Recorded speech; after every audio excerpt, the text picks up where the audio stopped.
What's up, everybody, and welcome to a brand new episode of Party Chat. I'm Matt, that is Ash, and that is Dan. Hello. Hello, everyone. Are you ready? After our 1 week hiatus, we are back with our weekly show, which is kind of contradictory, but normally our weekly ad hoc show. It's on more than it's off. Yes, it is. Every Wednesday, we get together for about 15 minutes to talk video games. It could be either something topical in the news, it could be lists, or just something completely random that's just on our minds. It doesn't really matter, anything goes. So if you do like video game rambling, we do some more structured news conversations as well, along with Let's Plays, but you can find out everything we do on our website, thegameinitiative.com. Today, we're going to be talking, as promised, about PlayStation VR and VR as a whole.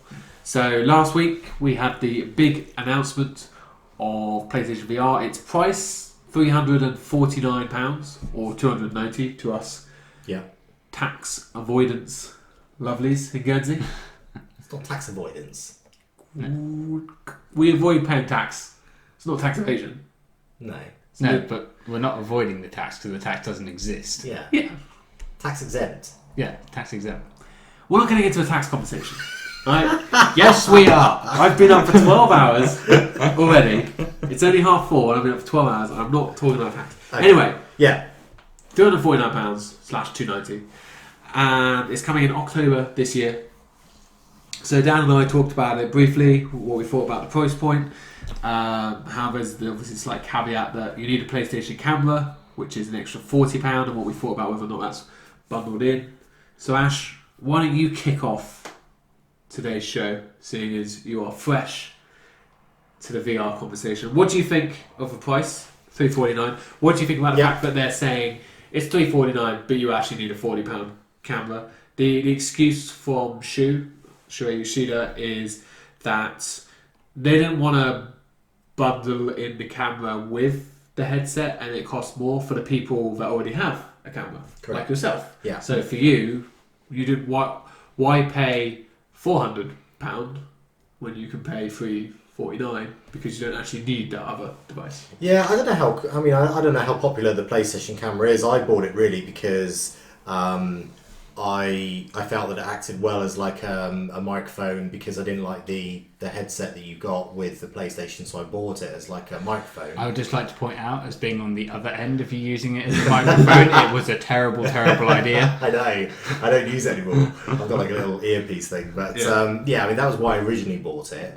I was also hoping that in time you would be able to sort of video stream one another while playing, so you'd have like your mates like in the corner, basically a little Skype window, like a Skype, almost, if you like, So you want to stalk your friends? To be honest, for £40 at the time, I just I bought it, but I can see why they've said that on the PlayStation VR side. For me, I've pre-ordered it because I think the price point is good. From my point of view, I think it's reasonable to be at that price. We know that it's not going to be cheap technology to manufacture.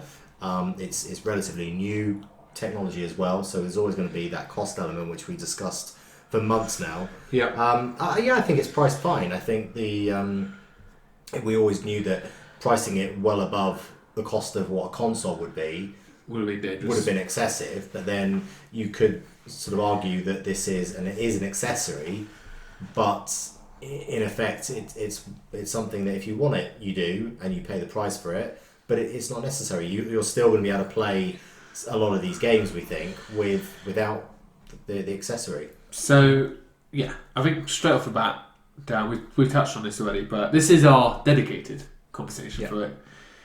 They have a automatic advantage over your Oculus and your HTC Vive, because even if you look at everything all inclusive, so we're not going to get into Guernsey prices, we'll just do UK prices. $349 for the headset.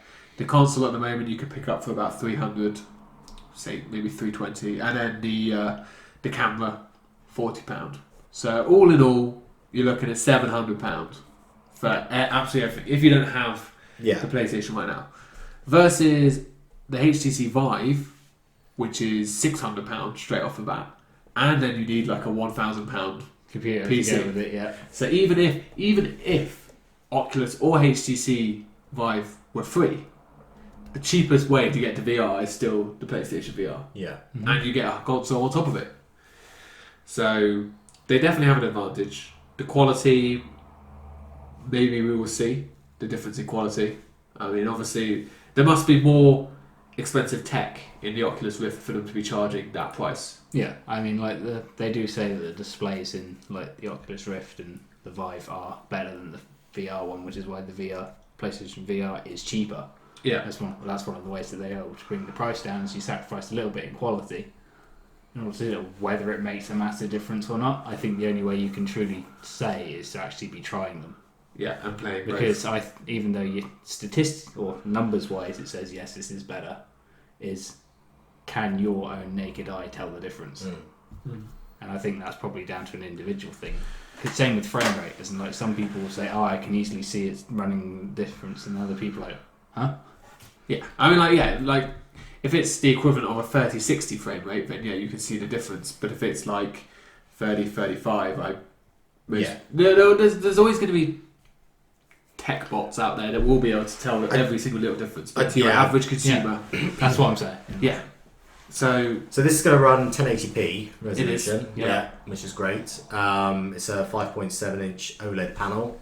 Correct. So all in all, I think the specs are there for it to be good. I think that's what sold me. The important thing to get it. The important thing is it's no worse than you looking at your TV. Yeah, that's a key thing. And what we talked about as well is the fact that you will be able to use this headset for things other than just the VR games.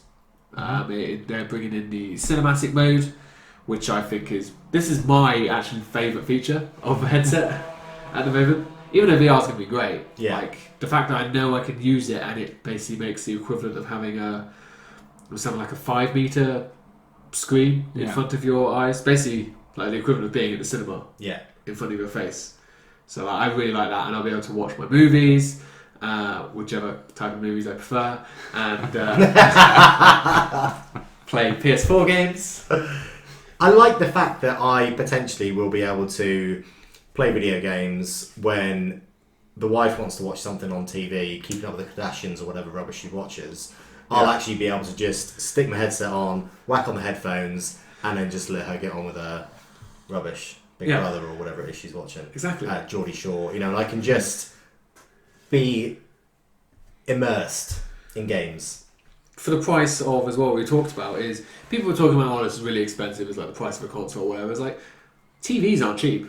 No. And this has technology beyond what your TV has. Yes.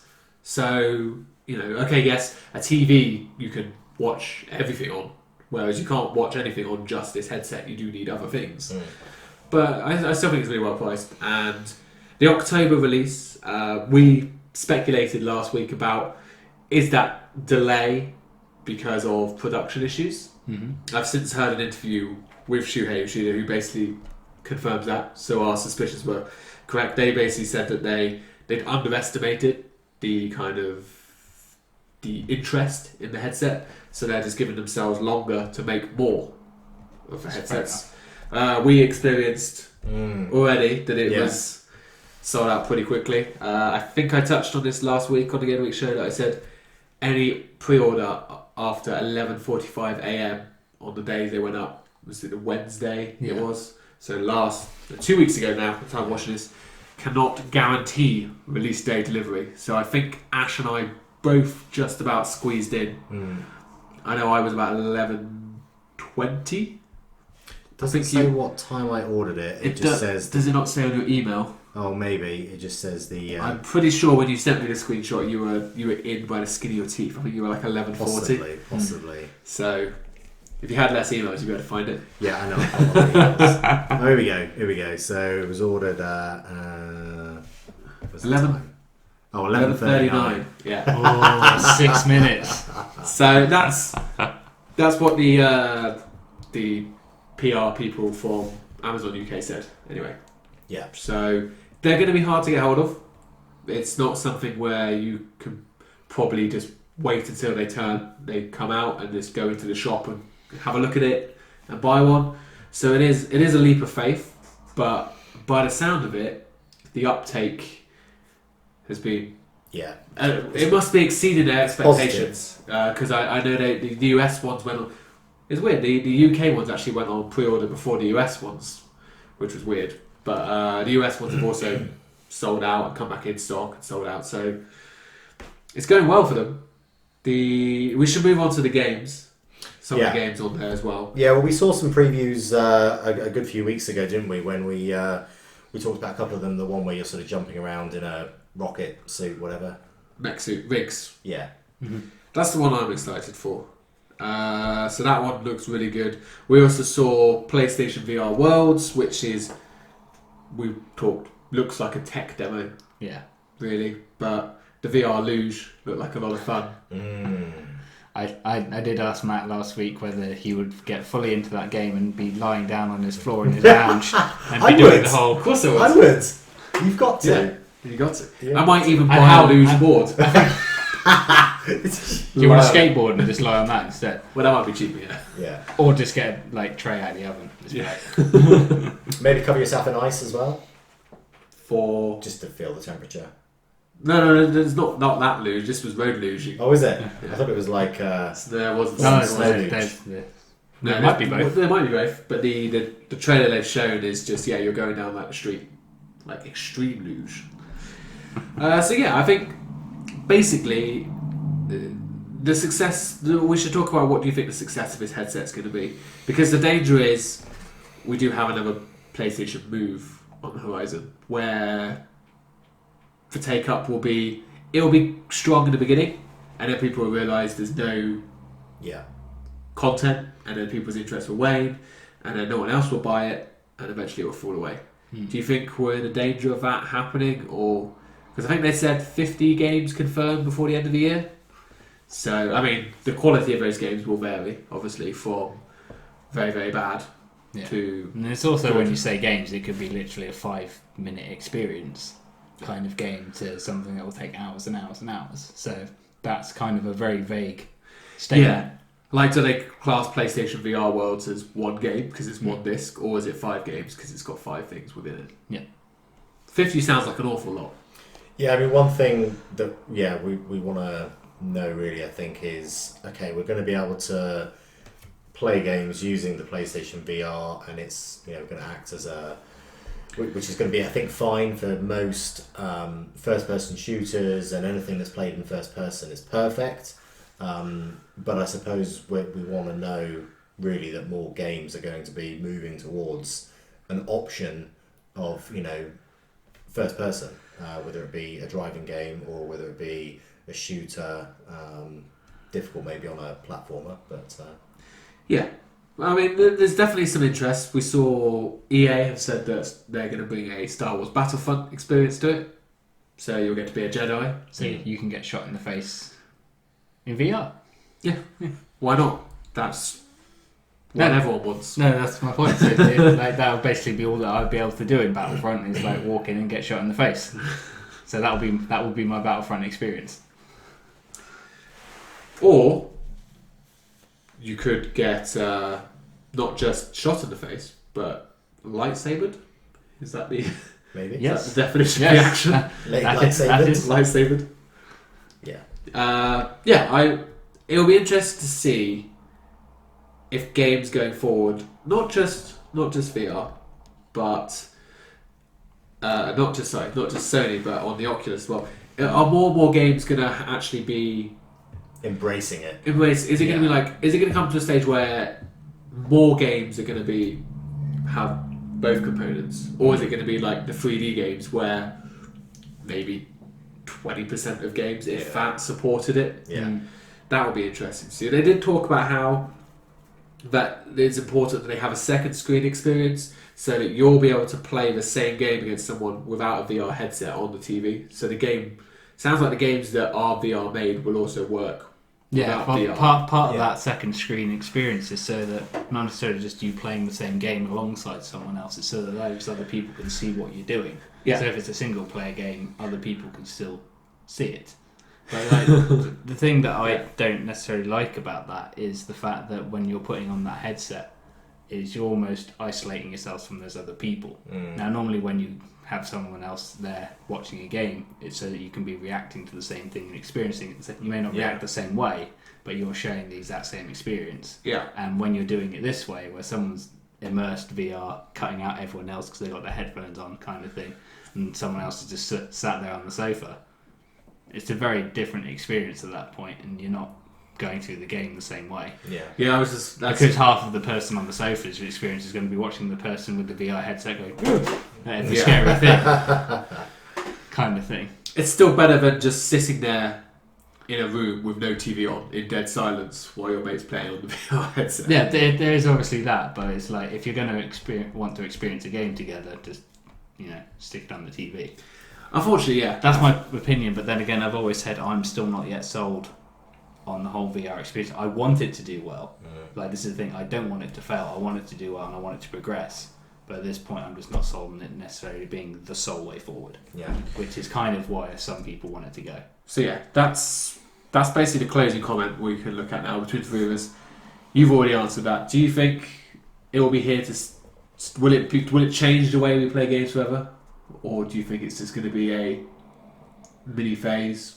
Or...